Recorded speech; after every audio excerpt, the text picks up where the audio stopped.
Hi everybody, this is Alchemist2 and I'm back again with another series review. I just recently watched Steven Universe and the episode was called The Good Lars. And in this particular episode we get to see a side of Lars that we're not used to seeing. And I thought it was really good character development because since the episode where Steven possesses Lars' body without Lars' consent, it was so cute seeing Steven act all goofy via the guise of Lars's corporeal frame. But this was a little bit different. We learned that Lars has a bit of a gift, and of course he doesn't want to own up to it, and he's afraid to reveal an even more softer, gentler, romantic side of him. And I just thought, oh, come on, they're gonna like you no matter what you do. And I mean, he doesn't even realize it. And if only Sadie could just sit him down and talk to him about sour cream and the others, and even Buck. Buck is the coolest kid in town, and you know, he's totally laid back, and he doesn't really see himself as popular. He's probably the most humble character ever, which I thought was pretty cool. I really love the cool kids. They're just so neat, and I would totally fit into that group as well. But I would probably be a lot like Lars. I'd be self-conscious, you know, bingo bongo, that whole thing. He didn't even realize he was doing it, but they thought that it was really neat that he did, and that it was transcendent. I love that word. And I thought, yes, it was transcendent. I concur. And of course, the two gems are revealed again. Steven Bomb, I already know who they are, so shock, shock, horror, horror. It's Topaz and Aquamarine.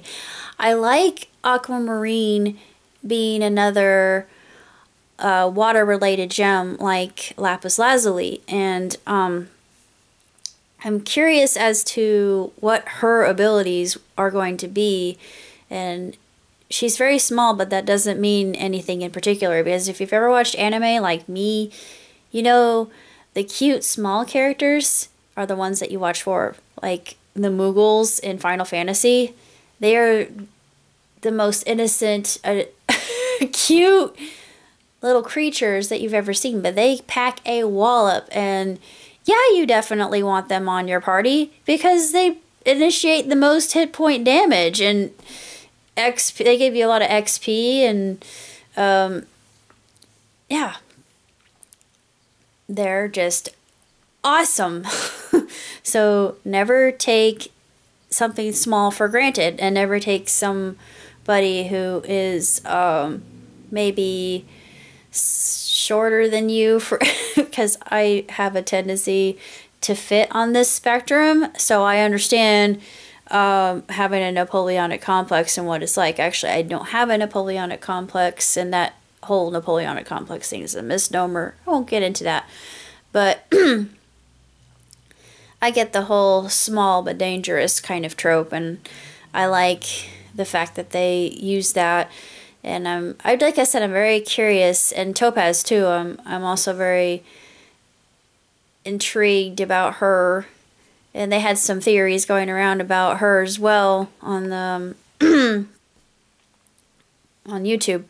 But good episode. I love the fact that we get to see more transition. It was less actual speaking role and more interaction between the characters, and just a laid-back episode, I thought, except for the very ending, which kind of thought it made you think things are going to get really hectic here very soon.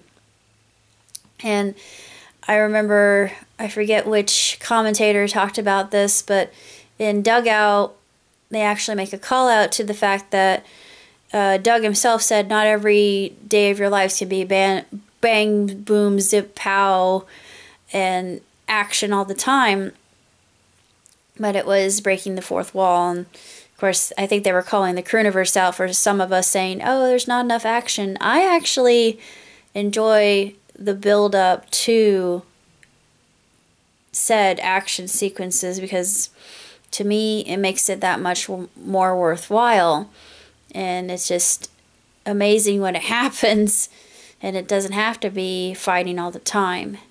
And I think that's what makes the series so outstanding. But that's pretty much all I got to say. So until next time, live long, prosper. Ciao, Tootsie.